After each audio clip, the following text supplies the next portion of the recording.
Indian 3 loading പ്രതിഫലമില്ലാതെ ജോലി ചെയ്യാൻ ശങ്കറും കമൽഹാസനും. നിങ്ങൾ ആദ്യമായിട്ടാണ് ഈ ചാനൽ കാണുന്നത്, ഒന്ന് സബ്സ്ക്രൈബ് ചെയ്ത് ബെല്ലൈക്കൺ അമർത്തുക. കമൽഹാസനെ നായകനാക്കി 1996 ശങ്കർ സംവിധാനം ചെയ്ത ചിത്രമാണ് ഇന്ത്യൻ 2 എന്ന പേരിൽ ഇറങ്ങിയ രണ്ടാം ഭാഗത്തിനും വലിയ വിമർശനങ്ങളാണ് നേരിടേണ്ടി വന്നത്. മോശം തിരക്കഥയുടെയും സംവിധാനത്തിന്റെയും പേരിൽ മോശം പ്രതികരണങ്ങൾ ഏറ്റുവാങ്ങിയ സിനിമ ബോക്സ് ഓഫീസിലും പരാജയമായിരുന്നു. മൂന്നാം ഭാഗത്തുനിന്നുള്ള സൂചന നൽകിക്കൊണ്ടായിരുന്നു ഇന്ത്യൻ 2 അവസാനിച്ചത്. എന്നാൽ മൂന്നാം ഭാഗം ഉണ്ടാവാൻ സാധ്യതയില്ല എന്ന തരത്തിൽ വാർത്തകൾ വന്നിരുന്നു. ഇപ്പോഴിതാ ഇന്ത്യൻ 3യെക്കുറിച്ചുള്ള അപ്ഡേറ്റ് ആണ് തമിഴ് മാധ്യമങ്ങൾ റിപ്പോർട്ട് ചെയ്യുന്നത്.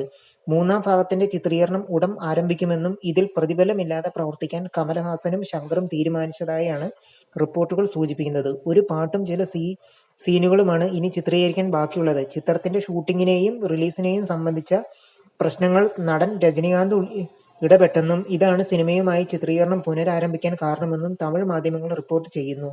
മൂന്നാം ഭാഗം തിയേറ്റർ റിലീസ് ഒഴിവാക്കി OTTയിലും എത്തുമെന്ന് നേരത്തെ വാർത്തകൾ ഉണ്ടായിരുന്നു. എന്നാൽ ഇന്ത്യൻ 3 തിയേറ്ററിൽ തന്നെ റിലീസ് ചെയ്യുമെന്നും മൂന്നാം ഭാഗം ഉറപ്പായും പ്രേക്ഷകർ സ്വീകരിക്കുമെന്നും ശങ്കർ ഒരു അഭിമുഖത്തിൽ പറഞ്ഞിരുന്നു. വരുന്ന റിപ്പോർട്ടുകൾ ആരാധകരും ആകാംക്ഷയിലാണ്. നിങ്ങൾ ആദ്യമായിട്ടാണ് ഈ ചാനൽ കാണുന്നതെങ്കിൽ ഒന്ന് സബ്സ്ക്രൈബ് ചെയ്ത് ബെല്ലൈക്കൺ അമർത്തുക.